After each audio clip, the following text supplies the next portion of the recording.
Hello everyone, welcome to Kakao's Hideout. I am Kakao Konemi. So, for today's video, magbinisaya na po topic a card. Okay, the topic will be kung unsay mga plano niya for you. So, take it however it resonates. This is general reading lang. So, if the message doesn't resonate, please do not take it. Okay? For paid personal readings, search lang sa Blue App, Kakao Konemi. Katong na tarot card na profile pic ang piliya. Okay? Now, unsay plano niya for you? Like, think of a person. Pwedeng kuya, pwedeng papa, pwedeng um, boyfriend, pwedeng husband, pwedeng girlfriend, ate, mama, lola, whatever. Or whoever comes into your mind right away. Okay, for you, number 1, unsay plano niya sa imuha, this is Tower card reverse. The usual, 8 of Pentacles is mag-provide siya sa imo even if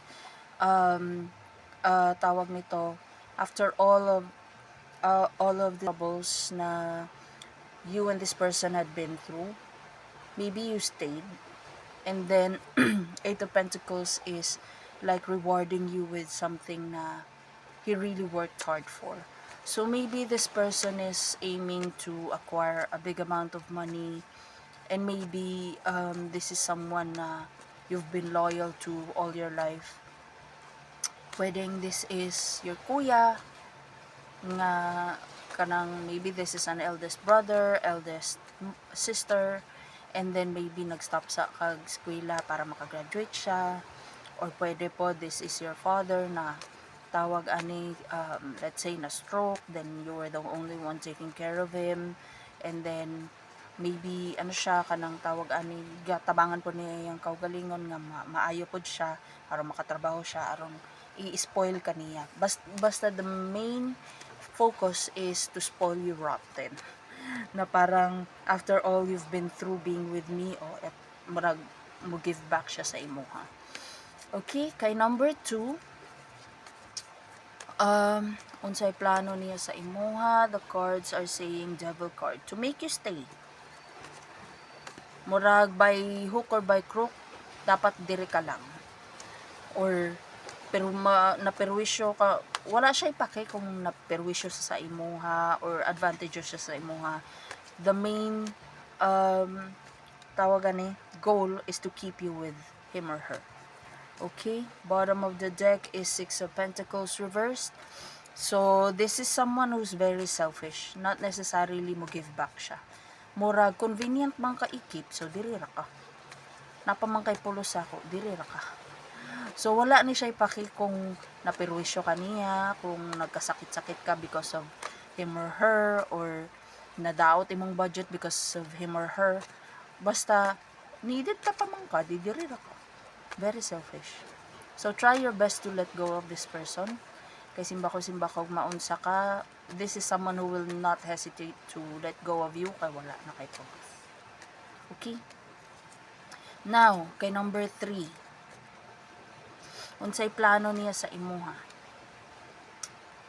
Chariot reversed. Wala siya kabalo. Unsa akong kaniya. Let's see why. Kung anong na may uncertainty. 3 of Pentacles reversed. Giblock siguro ni mo day. Dong. Munang bisan pag unsaon niya, bisag unsa pa yang gusto ihatag sa imo or unsa yang gusto itabang nimo, wala siya ma-accomplish kay either dili ka kapakig-coordinate, may either gi-block nimo siya, or lahi siya gusto sa imong gusto. Either ikaw dili maminaw sa iyang side kay lahi lagi imong gusto, or siya dili kaniya tabangan unless iyang gustong matuman, or both. So walay coordination, walay pag-sync sa hunahuna gani.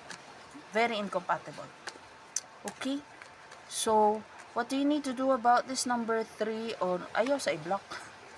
I-unblock sa aron makabalo ka kung unsay iyang iyang plano, kay murag this is something that the both of you need to talk about muna, like masinsinan before makakam up og conclusion ni siya nga tao.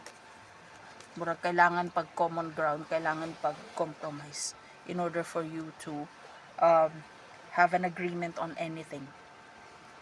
So kung niya ka dire kay mangutana kag unsay iyang plano sa ako pero gi-block nimo siya, na istorya sa mo.